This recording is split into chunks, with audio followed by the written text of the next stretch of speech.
नमस्कार जनरल साहब, बहुत बहुत स्वागत है आपका। नमस्कार। जय हिंद। जय हिंद। सर, पीओजेके में जो कुछ कर रही है मुल्ला मुनीर की आर्मी, किस तरह से निहत्थे लोगों पर उन्होंने गोलियां चलाई, उस विषय पर तो मैं आपसे बात करूंगी। लेकिन ये जो खबर आ रही है कि भारत ने 12 न्यूक्लियर हेड जो हैं वो कहीं पर डिप्लॉय कर दिए हैं और एक बहुत स्ट्रांग मैसेज पाकिस्तान को दे दिया है, इस घटनाक्रम को आप कैसे देखते हैं? अंजू देखिए, पूरी दुनिया में हथियारों के ऊपर नजर रखने वाली एक संस्था SIPRI ने ये बात निकाली है कि भारतवर्ष ने 12 लाइव न्यूक्लियर डिवाइसेस को डिप्लॉय कर दिया है। कहां डिप्लॉय हुआ है इसके बारे में जानकारी नहीं भी है तो भी कोई फर्क नहीं पड़ता। ये पनडुब्बी में भी हो सकते हैं, एयरफोर्स के एरियल प्लेटफॉर्म से भी हो सकते हैं, ग्राउंड प्लेटफॉर्म से भी हो सकते हैं। भारत बहुत कम देशों में से ऐसे देशों में है जिनके पास न्यूक्लियर ट्रायड कैपेबिलिटी है और वो कहीं भी हो सकता है। लेकिन एक चीज बिल्कुल साफ है अंजू, और वो ये है कि भारतवर्ष ने अपनी न्यूक्लियर डॉक्ट्रिन का जो शिफ्ट है, जो न्यूक्लियर विचारधारा है, जो न्यूक्लियर थॉट है, उसका एक क्लियर शिफ्ट जो है वो दुनिया के सामने दिखा दिया है, अगर ये बात सही है तो। और उन्होंने ये बिल्कुल क्लियर कर दिया है कि भारत एक शांति प्रिय राष्ट्र है। सारा हमारा परमाणु जो ऊर्जा है उसको हम शांति प्रिय कार्यों में लगाते हैं, लेकिन अगर आवश्यकता पड़ी तो भारत किसी भी हद तक जाने के लिए न केवल सक्षम है बल्कि पूरी तरह से तैयार है। और ये जो एक्शन है, ये एक्शन बिल्कुल क्लियर कट मैसेज गया है हमारे तीनों पड़ोसी मित्रों को, चाहे वो पाकिस्तान हो या उत्तरी पड़ोसी चीन हो या शायद जो नया शगुफा उठ करके आ रहा है बांग्लादेश हो। ये सारा मैसेज बिल्कुल साफ मेरे हिसाब से चला गया है। और जिस प्रकार की परिस्थितियां आज पीओजेके में हो रही हैं और बाकी पाकिस्तान, शेष पाकिस्तान में हो रही हैं, तो मुझे लगता है ऐसे समय पर वेरी वेल टाइम्ड एक्ट है और एक बहुत स्ट्रॉन्ग पावरफुल मैसेज पाकिस्तान की ओर चला गया है। सर, क्योंकि इंटरनेशनल एजेंसी है जिसने ये जानकारी शेयर की है, भारत की किसी एजेंसी ने शेयर नहीं की है, तो जाहिर सी बात है ये जानकारी जब पब्लिक डोमेन में आ गई है तो तोते तो मुल्ला मुनीर के भी उड़ गए होंगे और बाकी लोगों के भी, जो ये मानकर चलते थे कि जो ये दावे करते थे सर कि हमने तो अपने यहाँ एटम बम कोई शब्बे बारात के लिए नहीं रखा है, हमने कोई और हम भी ये बताते थे कि भाई हमने कौन से दिवाली पर चलाने के लिए रखे हैं, हम भी तो इस्तेमाल करेंगे। तो ये जो कुछ हुआ है इससे एक स्ट्रॉन्ग मैसेज चला गया है। लेकिन सर, पीओजेके में ये कौन सा खेल खेल रहा है मुल्ला मुनीर? जो खबरें आ रही हैं उसके मुताबिक पिछले 2 दिन में सैकड़ों लोग मारे गए हैं, कई लोग जख्मी हैं सर। सीधे सीधे वहां पर जो लोग जनाजे में शामिल हुए थे उन पर गोलियां चला दी पाकिस्तानी आर्मी ने। अंजू देखिए, ये मेरे ख्याल से एक ह्यूमन राइट वायलेशन और सेना की बर्बरता की पराकाष्ठा है कि एक व्यक्ति जो बिल्कुल पीसफुली अपना प्रोटेस्ट कर रहा था, शाहजाब अब हबीब उसका नाम है, उसको रावला कोट में इन्होंने गोलियों से भून दिया।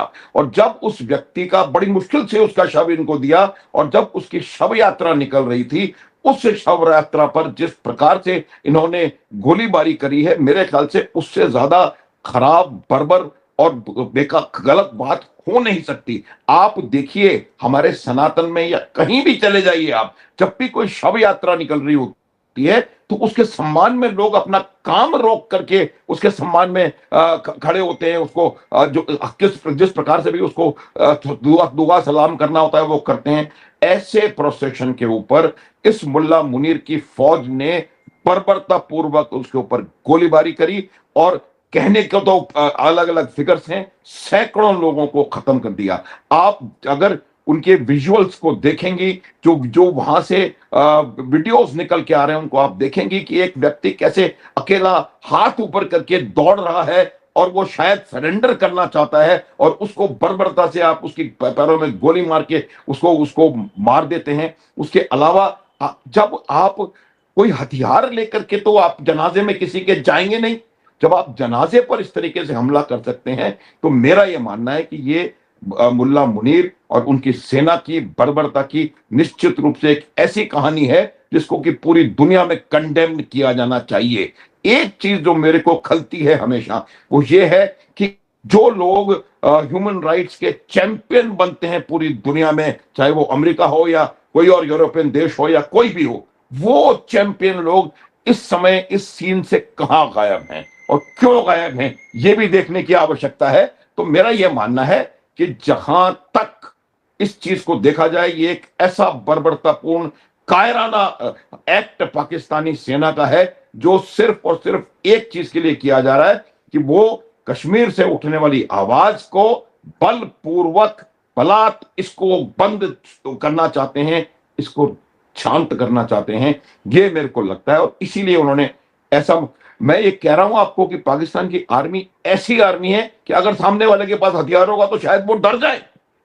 तो ये ऐसा समय उन्होंने चुना, ऐसी परिस्थिति उन्होंने चुनी कि एक जनाजे के ऊपर इस प्रकार से उन्होंने गोलीबारी करी। मुझे लगता है इसका और कोई एक्सप्लेनेशन हो नहीं सकता। और दुनिया भर के तमाम ह्यूमन राइट ऑर्गेनाइजेशंस को आप देखिए, पाकिस्तान के अपने ह्यूमन राइट्स ऑर्गेनाइजेशन ने इसका बहुत जबरदस्त तरीके से संज्ञान लिया है। तो मुझे लगता है, और यूके में भी एक 50 सांसदों ने वहां पर इसके खिलाफ एक प्रपोजल दिया है। पाकिस्तान की एम्बेसी के बाहर कश्मीरी एक्टिविस्ट ने जाकर के प्रदर्शन किए हैं। तो हो रही है इसकी भर्त्सना, लेकिन जिस प्रकार से होनी चाहिए थी और जिस तरह की आवाजें अंजू हमारे देश से आनी चाहिए थी, जिस तरह की आवाजें, जिस तरह का पैसा इकट्ठा करके हमने ईरान में या बांग्लादेश में उस समय किया, वो लोग अब कहां हैं? वो लोग जो हमेशा इस छोटी छोटी सी बात को लेकर के पूरे देश में बलवा करने को तैयार रहते हैं, जो फ्रांस में कोई घटना घटे उसका यहां पर वो करना चाहते हैं, वही लोग आज एक कश्मीरी मुसलमान की के जनाजे पर उन्होंने गोलियां बरसा करके 100 सैकड़ों लोगों को शहीद कर दिया। और वो तमाम आवाजें, कोई मुझे महबूबा मुफ्ती नजर नहीं आ रही, कोई कोई भी बड़ा जो अपने आप को बहुत बड़े 30 मार खां समझते हैं, कोई दिखाई नहीं दे रहा। तो मेरा मानना है बर्बरतापूर्ण कृत्य, बहुत निकृष्ट कोटि का कृत्य, और इसकी भर्त्सना पूरे विश्व में होनी चाहिए। सर, ये जो पाकिस्तानी आर्मी है, बलोच आर्मी के सामने तो इनकी पैंट उतर जाती है। वहां से तो ये अपने हथियार छोड़कर भाग आते हैं, अपने कपड़े उतार कर भाग जाते हैं। ये जिस तरह का बल दिखा रहे, जिस तरह से अपनी धौंस दिखा रहे हैं पीओजेके में आकर वहां के निहत्थे लोगों पर, जाए ना बलोच आर्मी से मुकाबला करें, वहां तो इनकी लाशें बिछ जाती हैं। बिल्कुल सही कहा आपने। आप देखिए, वो बलोच आर्मी जिसको कि इन्होंने जाकर के और अमेरिका के तलवे चाट के इस ऑर्गेनाइजेशन को एक आतंकवादी संगठन घोषित करवा दिया अमेरिका के द्वारा, यूएन ने अभी भी नहीं किया है। वो बलोच आर्मी एक इनकी मिलिट्री पर्सनल को ले जा रही ट्रेन को अगवा कर लेते हैं और ये आर्मी कुछ नहीं कर पाती। मैं आपको ये बता रहा हूं, पाकिस्तान की आर्मी अपने खुद के लोगों पर F-16 से, एरियल प्लेटफॉर्म से हमले करती है। ये वही पाकिस्तान की आर्मी है जिसने 70s में जॉर्डन में जाकर के फलस्तीनियों का कत्लेआम किया था। ये वही पाकिस्तानी आर्मी है जिसने बलात्कार और हमले और महिलाओं का शोषण बंगाल में किया, जिसकी वजह से आज बांग्लादेश अलग बना हुआ है। ये पाकिस्तान की आर्मी जब किसी सेना के सामने आती है तो 93,000 लोग पतलून उतार करके सरेंडर कर देते हैं। जब किसी अफगानिस्तान जैसी सेना ने पाकिस्तानी आर्मी के लोगों के हथियार, कपड़े, वर्दियां ले जा करके और उन्होंने दिखाए बंदूकों की बैनर्स के ऊपर लगा करके पूरे अफगानिस्तान में उन्होंने उसका प्रदर्शन किया, ये वो आर्मी है जो ऐसे निरीह निहत्थे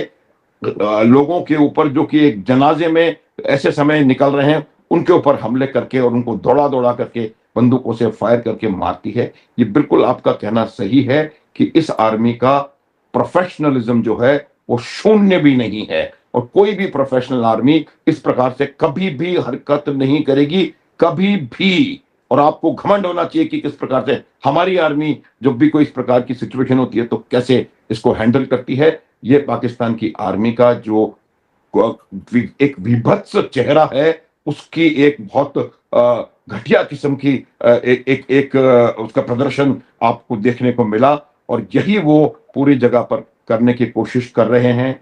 और मेरा ये मानना है कि ये पाकिस्तान जो आज पूरी दुनिया में ये दिखाने की कोशिश कर रहा है कि हम शांति के दूत हैं, शांति के मसीहा हैं, और हमने एक बार ट्रंप को कहा कि ट्रंप, जंग रोको, और ट्रंप साहब ने हाथ जोड़ करके जंग रोक दी। इस प्रकार की फीलिंग पाकिस्तान में दी जा रही है।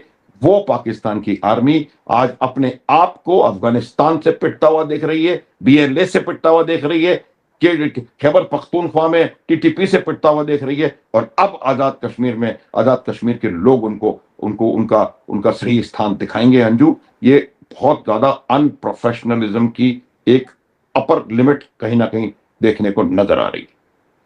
सर, जैसे आपने बताया कि बीएलए को इन्होंने बैन करवा दिया अमेरिका के साथ मिलकर, इन्होंने जाक जो है एक ऑर्गेनाइजेशन है जो पीओजेके के लोगों की, उसको भी तो आतंकवादी संगठन घोषित कर दिया है। तो ऐसे में जो ये शहजाद हबीब था जिसका जनाजा निकल रहा था, वो तो इनकी नजर में आतंकवादी हो गया ना।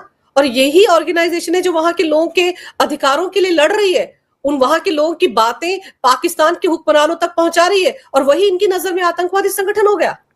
बिल्कुल बिल्कुल अंजू, बिल्कुल। देखिए, ये जॉइंट अवामी एक्शन कमेटी है, Jammu and Kashmir joint Awami action committee है, और ये 2023 में इसकी फॉर्मेशन हुई थी। और तब से ये जम्मू एंड कश्मीर के लोगों की जो कश्मीर पाकिस्तान ने धोखे और चालबाजी से हमारा कश्मीर अपने कब्जे में कर रखा है, उस कश्मीर के लोगों की आवाज उठाने का प्रयास कर रही थी। उस कश्मीर के लोग कई जगह पर अपने आप को ऐसा पाते हैं कि पाकिस्तान का पंजाबी मुसलमान जो है वो उनको डोमिनेट करने की कोशिश कर रहा है, उनके सारे जितने भी चीज हैं वहां से निकाल करके ले जा रहा है। बिजली का सबसे ज्यादा प्रोडक्शन मंगला डैम से, रिजर्वर से होता है, वो सीधे पंजाब चली जाती है, और उसमें से सिर्फ थोड़ा सा पोर्शन उनके पास वापस आता है। उस मंगला डैम का पानी वहां के लोग इस्तेमाल नहीं कर सकते हैं। तो इस जॉइंट अवामी एक्शन कमेटी का फॉर्मेशन इसीलिए हुआ था कि इस प्रकार की आर्थिक, राजनीतिक और स्ट्रेटेजिक उपेक्षा जो इस इलाके की हो रही थी, उस उपेक्षा के खिलाफ आवाज उठाना। और उन्होंने कुछ मुद्दों पर आवाज उठाई। पिछले साल अक्टूबर में इनके साथ एक समझौता हुआ। उस समझौते में लगभग 38 इनकी मांगे थी। उन्होंने कहा कि हम ये मांगे मानेंगे, लेकिन वही ढाक के 3 पात उन्होंने वो मांगे, उन मांगों पे कोई फर्दर एक्शन हुआ नहीं। तो उसी को दोबारा उठाने की बात दोबारा जब आई, और तब आई जबकि इलेक्शन इन्होंने वहां पर अनाउंस कर दिए थे। देखिए, एक इंपॉर्टेंट चीज जो कि समझने की है वो ये है कि पीओजेके की जो सो कॉल्ड असेंबली है, वहां पर 53 सीटें हैं। मैं आपको इसलिए बता रहा हूं कि वो जो 12 सीटों की हम बात करने जा रहे हैं, उनका महत्व क्या है। 53 सीटें हैं, जिसमें से 8 सीटें जो उनका प्रेसिडेंट है, जो कि पाकिस्तान का एक स्टूज होता है, पाकिस्तान वाले उसको ला करके वहां पर बैठाते हैं, और वो वही राग अलापता है, तोता, जो राग पाकिस्तान की सेना और पाकिस्तान के हुक्मरान उससे उगलवाना चाहते हैं। तो 8 सीटों पर वैसे पाकिस्तान और पाकिस्तान की सेना का कंट्रोल है।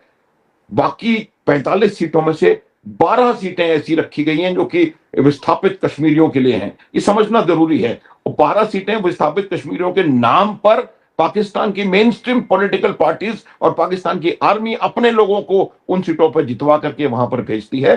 तो आप देखिए, 53 में से 17 सीटों पर इनका कंट्रोल हो गया। तो नेचुरली आप पूरी सियासत जो है पीओजेके की आपके कब्जे में है। और यही वजह है कि वहां पर कभी पीपीपी की गवर्नमेंट बनती है, कभी पीएमएलएन की गवर्नमेंट बनती है, इमरान खान की पार्टी की भी गवर्नमेंट बनी थी। तो इस बात के खिलाफ, उन 12 सीटों के मिसयूज के खिलाफ इस जॉइंट अवामी एक्शन कमेटी ने आवाज उठाई। और इस आवाज को दबाने के लिए जिस प्रकार की बर्बरता का रिप्रेजेंटेशन किया, वो आज हमारे सामने है। और उसी में शहजाद हबीब की हत्या हुई और बारामूला कोर्ट में, और फिर आप बाकी की बात हम कर चुके हैं। तो मेरा ये मानना है कि जब तक ये 12 सीटें वापस वहां नहीं चली जाए, आपको ये लग रहा है कि आप उनके रिप्रेजेंटेटिव यहां पर हैं, तो आप उनको वहां वोट दिलवाइए। जो भी विस्थापित होता है वो ये नहीं करता कि वह, जैसे मान लीजिए कहीं का विस्थापित, असम का विस्थापित आया हुआ है या बंगाल का विस्थापित बॉम्बे में है, तो वो बॉम्बे में थोड़ी इलेक्शन लड़ेगा, वो बंगाल में जाके वोट देगा। उसका तरीका आप निकाल सकते हैं, बाय ऑनलाइन वोटिंग करवा सकते हैं, घर जाके वोट उसका ले सकते हैं, हर प्रकार की चीज। लेकिन वही बात है, जो डेमोक्रेसी है वो मॉक डेमोक्रेसी है, फेक डेमोक्रेसी है, कोई कुछ है नहीं। जो उनकी सेना चाहती है वही होता है, जो मुल्ला मुनीर चाहते हैं वही होता है। और ये वही मुल्ला मुनीर हैं जो कि हाईली रेडिकलाइज्ड हैं, मदरसे का इनका एजुकेशनल बैकग्राउंड है और ये जो रेडिकलाइजेशन की इनकी वो है, और उसके अलावा वो अपने आप को स्थापित करने के लिए उन्होंने कॉन्स्टिट्यूशन बदल दिया। आज पाकिस्तान में मुल्ला मुनीर की पावर्स असीम हैं, असीम मुनीर की पावर्स असीम हैं। उसकी वजह यही है कि वो हर जगह अपनी ताकत के बल से वहां पर लोगों को दबा करके रखना चाहता है और यही हो रहा है।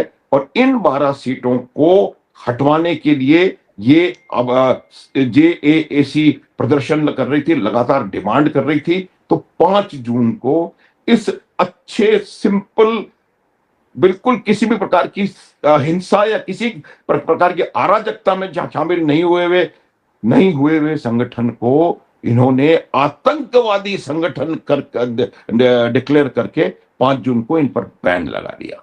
उस बैन की भी खिलाफत हो रही है। आप मुझे बताएं, कोई एक्ट किया हो इन्होंने, कोई आतंकवादी गतिविधि करी हो, कहीं लिप्त हो किसी और एंटी नेशनल एक्टिविटी में? कुछ भी नहीं था। शांतिपूर्ण प्रोटेस्ट, क्योंकि वो उन 12 सीटों पर कंट्रोल नहीं छोड़ना चाहते, क्योंकि उन्हीं 12 सीटों की बदौलत और जो 8 नॉमिनेटेड लोग हैं उनकी बदौलत यही वो पूरे POJK को अपने कंट्रोल में रखते हैं। यही वजह, आप मुझे बताएं कि POJK में क्यों POJK की लोकल पार्टी नहीं जीतती इलेक्शन? हमारे यहां तो नेशनल कॉन्फ्रेंस की सरकार है, वो क्यों नहीं है वहां पर? उसकी वजह यही है कि वो लोग इसको पूरी तरह से कंट्रोल करके रखे हुए हैं। और ये जो मुनीर की एक हवस है कि सारी ताकत मेरे पास हो और सब मेरी बात सुने, ये वही है जिसने शिया लीडर्स को कहा था कि अगर आपको इतना प्रेम है ईरान से तो आप ईरान जाइए। ये वही है जिसने जहां पर जिस प्रकार से अत्याचार कर सकता था वो कर रहा है। ये वही वसीम मुनीर है जो कि बुरी तरह ऑपरेशन सिंदूर में पिटा, उसके बाद इसने अपने आप को फील्ड मार्शल बना लिया। तो आप देखिए, ये एक प्रकार का बहुत जबरदस्त एक दबाव बनाने का प्रयास है और उस इलाके को कंट्रोल करने का प्रयास है। एक चीज और मैं आपको बताता हूं कि वहां पर कुछ खनिज हैं इस प्रकार के जिनका कि वो ऑलरेडी वायदा कर चुके हैं। जैसे कि वो बलोचिस्तान के खनिज बेच करके आ गए थे, रेयर अर्थ, वैसे ही वहां पर POJK के खनिज हैं जिनका कि उन्होंने अमेरिका को वायदा कर दिया है। अब अगर ये POJK की सरकार खिलाफत वाली बन गई है, उनके हाथ से ये निकल गया, तो वो मुनीर साहब के डॉलर कहां से आएंगे? तो मुनीर को कोई भी डॉलर दिखा करके उससे कुछ भी करवा सकता है। ईरान की पीठ में छुरा भौंका, सऊदी अरब की पीठ में छुरा भौंक रहे हैं, अमेरिका की पीठ में छुरा भौंक रहे हैं। हर एक के साथ उनको लगता है कि पूरी दुनिया जो है वो उनके चारों तरफ घूमेगी और वो जो चाहेंगे वो कर पाएंगे। मैं बता रहा हूं, इस प्रकार की जो पॉलिसी इस पाकिस्तान ने मुल्ला मुनीर के नेतृत्व में अपना रखी है, उससे पाकिस्तान का बहुत जबरदस्त नुकसान पाकिस्तान को देखने को मिलेगा बहुत जल्द। और वो वहां के लोग हैं, अब देखो उनको तो बेसिक सुविधाएं नहीं मिल रही है, आटा नहीं मिलता है, बिजली नहीं मिलती है, पूरा इलाके में तो ब्लैकआउट हो रखा है। बिजली वहां पैदा होती है लेकिन वहां के लोगों को नहीं मिलती है। तो अगर वो अपनी बुनियादी जरूरतों के लिए सड़कों पर उतरते हैं तो ये कौन सा तरीका हुआ? और सबसे अहम बात यह है सर कि भारत ने तो बहुत स्ट्रांगली रिएक्ट किया है, कंडेम किया है इन किलिंग्स को, और भारत ने तो कहा है कि पाकिस्तान की इन हरकतों को पूरी दुनिया को देखना चाहिए। सर, जो लोग भारत में ये ढिंडोरा पीटते हैं, यूरोप में बैठे हुए, अमेरिका में बैठे हुए, कि भारत में इस्लामोफोबिया है, भारत में जो मुसलमान हैं वो डरे हुए हैं, क्या उनको पाकिस्तान के आर्मी की, मुल्ला मुनीर की, शहबाज शरीफ की ये हरकतें POJK में नजर नहीं आ रही है? वहां पर जो अत्याचार करे उस पर तो कोई कुछ नहीं बोल रहा है, लेकिन भारत में अगर एक की हत्या हो जाती है उस पर ढिंडोरे छाती पीटने लग जाते हैं सबके सब। बिल्कुल बिल्कुल, देखिए ये जो दोगलापन है, खास करके कुछ ऐसे चैंपियन देश हैं जो कि अपने आप को डेमोक्रेसी का और ह्यूमन राइट्स का बादशाह बताते हैं, वो उस प्रकार के देश जो हैं वो इस चीज पर खामोश हैं। उसकी वजह बताता हूं कि उनको आज इस मुल्ला मुनीर की जरूरत है, चाहे वो ईरान की वजह से हो या चीन की वजह से हो या अफगानिस्तान की वजह से हो। और चूंकि उनको उस मुल्ला मुनीर की जरूरत है, इसीलिए वो इस चीज को अनदेखा कर रहे हैं। लेकिन मैं आपको बता सकता हूं, जिस प्रकार की बर्बरता हुई है मुसलमानों के साथ, ये मैं पाकिस्तान की जो सेना है जितने मुसलमानों को पाकिस्तान की सेना ने आज तक कत्ल किया है उतना दुनिया में किसी ने नहीं किया, इस बात में कोई संदेह नहीं होना चाहिए। बंगाल में कितने लोग, कुछ एस्टिमेट्स हैं 40 लाख बंगालियों का कत्ल किया है 1.5 साल में टिक्का खान और उनकी फौज ने। उसी प्रकार से बलोचों का क्या हो रहा है, उसी प्रकार से खैबर पख्तूनख्वा में क्या हो रहा है। और सबसे बड़ी बात, थोड़ी देर पहले भी मैंने कहा कि वो जॉर्डन में जाकर के उन्होंने फिलिस्तीनियों को मारा है। आज भी वो अमेरिका के साथ वो गाजा में समझौता करने के लिए तैयार बैठे हैं, क्योंकि डॉलर वहां से आ रहे हैं और वो वहां जाकर के फिर फिलिस्तीनियों को मारेंगे। और जिस इजराइल को वो मानते तक नहीं है, उस इजराइल के साथ खड़े होकर के फिलिस्तीनियों को मारने के लिए वो तैयार हैं। तो ये वो पाकिस्तान है जिसने सबसे ज्यादा मुसलमानों का नुकसान किया है और उनकी कत्ल और हत्याएं करी हैं। इस बात को अगर कोई नहीं देख पा रहा है तो मैं आपको दावे के साथ कह सकता हूं अंजू, वो जानबूझ करके इसको नहीं देख रहा है, क्योंकि उसके अपने इंटरेस्ट यहां पर शामिल हैं। मैं एक छोटा सा आपको उदाहरण देता हूं। जो गिलगित बाल्टिस्तान का जो रीजन है, वहां पर लगभग 95% पॉपुलेशन जो थी वो शिया थी।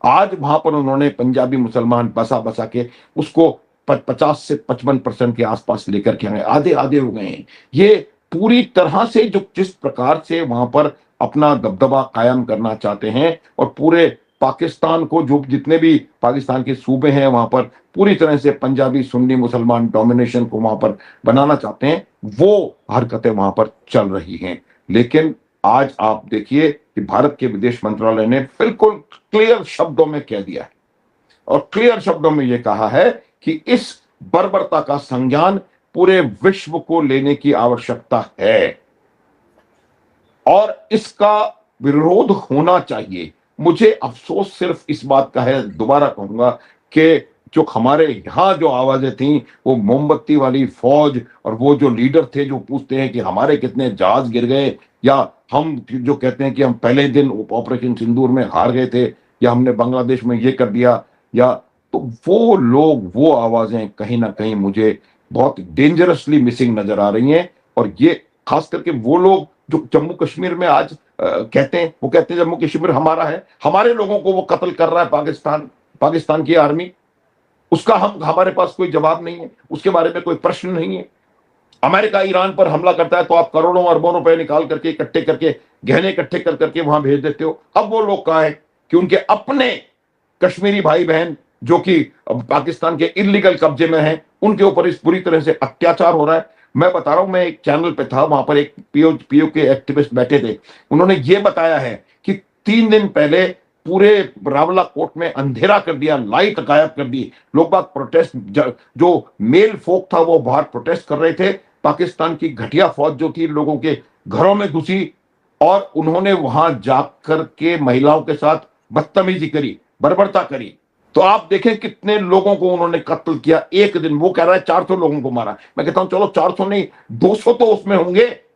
तो ये जिस प्रकार की विभत्सता इन्होंने दिखाई है पीओजेके में, उसका पूरी विश्व में उसका संज्ञान लिया जाना चाहिए। और बिल्कुल क्लियर कर दिया है हमारे विदेश मंत्रालय ने कि हमको इस बात को समझने की आवश्यकता है। और मुझे उम्मीद है और मैं चाहता हूं कि जो लोग इस चीज को देख रहे हैं वो उन लोगों से उम्मीद करें कि वो भी आकर के इसकी भर्त्सना करें, वो भी आकर के इसको डिक्री करें और किसी प्रकार से ये कहें कि ये इतना जबरदस्त बारबैरिक एक्ट हुआ है एक जनाजे के ऊपर।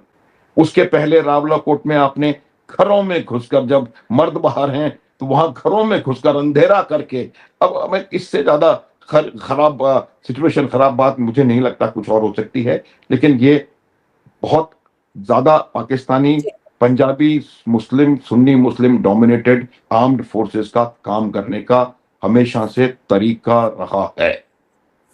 सर, आप जिस जमात की बात कर रहे हैं ना कि वो मुंह में दही जमा कर बैठे हैं, क्यों नहीं बोल रहे हैं। भारत में जो ठेकेदार हैं ह्यूमन राइट्स के, जो जम्मू कश्मीर में अगर कुछ हो जाता है तो छाती पीटने लगते हैं, विदेश के अखबारों में, वॉशिंगटन पोस्ट में, अल जजीरा में बड़े बड़े आर्टिकल छाप देते हैं। वो पूरी की पूरी जमात तो जब हिंदुओं पर अत्याचार हुआ था यूनुस की सरकार के वक्त में सर, तब भी तो मुंह में दही जमा कर बैठे थे। बांग्लादेश में हिंदुओं पर क्या क्या नहीं हुआ सर, उस वक्त भी इनमें से किसी एक ने कुछ नहीं कहा था। याद कर लीजिए, एलओपी राहुल गांधी का उस वक्त का अमेरिकी दौरा, वहां पर कैसे एक पत्रकार ने जब सवाल पूछा था कि बांग्लादेश के हिंदुओं के बारे में आप कुछ कहेंगे, तो कैसे उसको बंद कर दिया गया था कमरे में, और उसका वो जो टेप था वो सब कुछ छीन लिया था वो सैम पित्रोदा एंड कंपनी ने।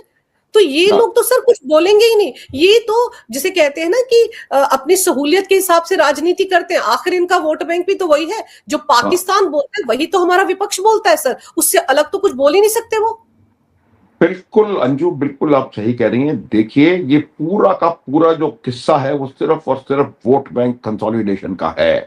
किस प्रकार से हमने वोट बैंक को पहले तैयार किया, उसको हम स्मगल करके बाहर से लाए, और अब उसको हम यहां पर इस बात से यकीन करना चाहते हैं कि वो हमारा वोट बैंक बना रहे। उस वोट बैंक पर चोट हुई तो आपने बंगाल देख लिया क्या हुआ है। ये वही लोग हैं, कुछ और इनको किसी चीज की आवश्यकता नहीं है। अगर इनको ये पद लग जाएगा कि वो बंगाली हिंदू की अगर भर्त्सना करेंगे इस एक्ट की, या इसको इसको इसको खराब बोलेंगे तो उनको वोट मिल सकते हैं, तो वो भी करेंगे। वो उनका यूनिपॉइंट एजेंडा है वोट बैंक कंसोलिडेशन कैसे किया जाए। उनको किसी और चीज से कोई मतलब नहीं है। उनके जितने भी स्टेटमेंट्स आते हैं उनमें ऐसा जबरदस्त विरोधाभास है कि उसका हम और आप बात भी नहीं कर सकते। मैं आपको और बताता हूं, देखिए, जब 2019 में आपने 370 धारा हटाई तो पाकिस्तान ने एक डोजियर प्रस्तुत किया था वहां पर जाकर के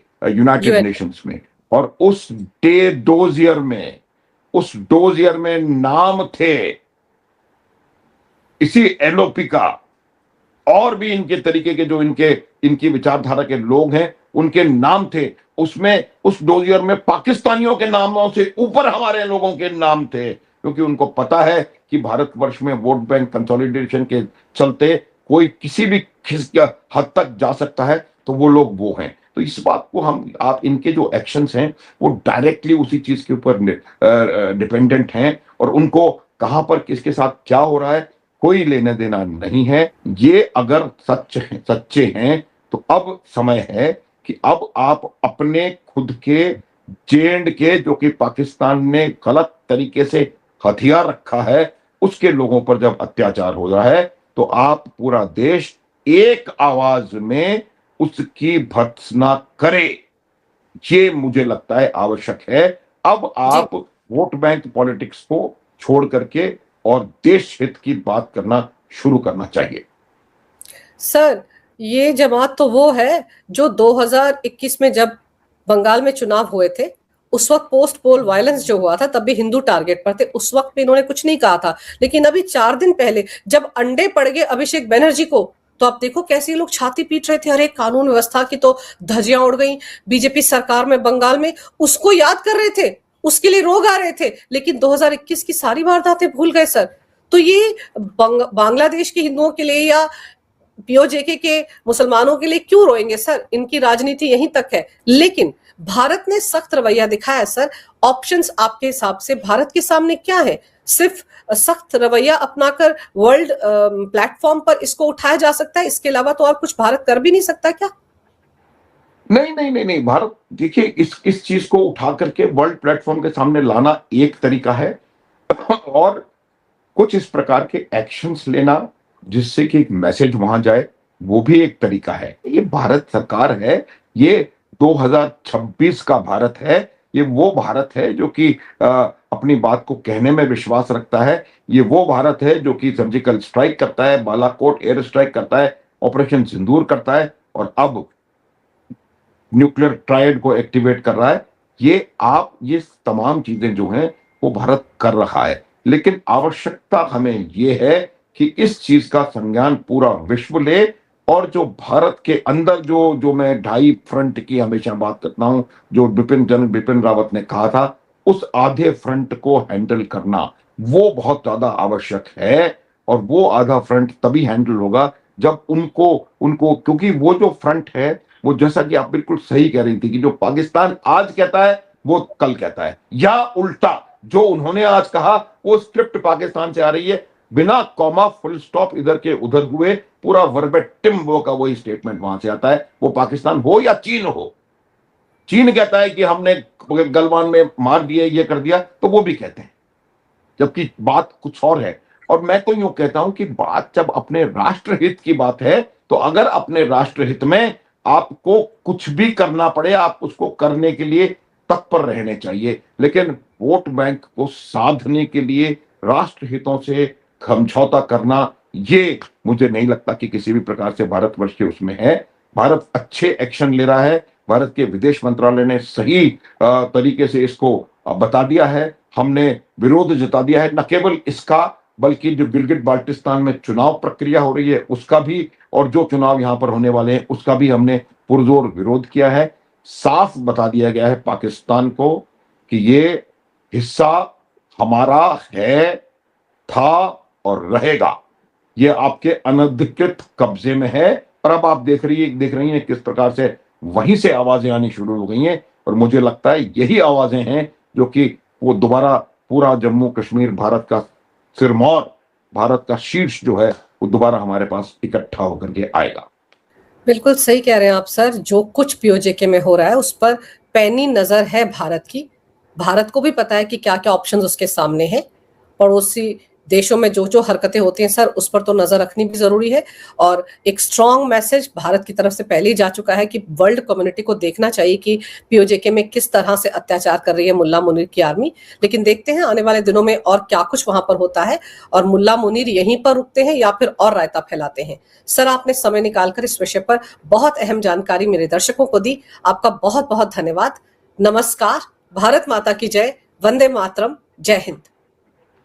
जय हिंद अंजू, जय भारत। जय हिंद, जय भारत।